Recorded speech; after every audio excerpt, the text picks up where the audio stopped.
Hello everyone welcome to learner. तो आज आम देखा एजुकेशन तीन मार्किया क्वेश्चन है। तीन मार्किया क्वेश्चन कौन अच्छे तीन मार्किया सब इंपोर्टेंट क्वेश्चन आज देखा।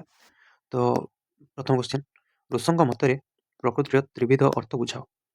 तार पंडित गोपबंधु दास अनुजाई शिक्षार तीनो लक्ष्य वर्णन कर। तापर कौन अच्छे ना पूर्णांग शिक्षार जेकोसी तीनो लक्ष्य लेख। तापर 4 नंबर कौन अच्छे ना ऋषंक मत अनुसार जेकोसी तीनो शिक्षण पद्धति उल्लेख कर। तार 5 नंबर कौन अच्छे ना गांधीजी प्रणीत मौलिक शिक्षार जेकोसी तीनो वैशिष्ट्य लेख।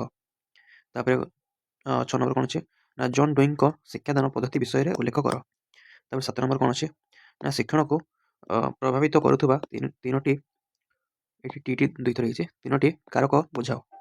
तापर 8 नंबर कौन अच्छे ना अंत अभिप्रेरणा और बाह्य अभिप्रेरणा मध्य पार्थक्य लेख। पार्थक्य लेख।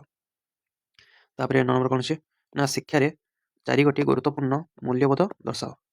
तापर 10 नंबर कौन अच्छे ना समस्या समाधान कौशल को उदाहरण सह बुझा उदाहरण सह वर्णना कर। तापर 11 नंबर कौन अच्छे ना प्राथमिक शिक्षार सर्वजनीकरण उत्पादन गुड़ी को उल्लेख कर। तार 12 नंबर कौन अच्छे ना संरचनात्मक शिक्षण स्थिति शिक्षार्थी मान कौन सब आशा कर वर्णना कर। तापर 13 नंबर कौन अच्छे ना परिवेश शिक्षा अंतर्गत विषय वस्तु को वर्णना कर। तापर 14 नंबर कौन अच्छे ना शिक्षार सूचना और प्रजुक्ति विद्यार तीनो उपकार उल्लेख कर। तार 15 नंबर कौन अच्छे ना मध्यमान जेकोसी तीन गोटी व्यवहार उल्लेख कर। तार 16 नंबर कौन अच्छे ना मध्यमान और मध्यमा मध्य उदाहरण सह एक तुलनात्मक चित्र दियो।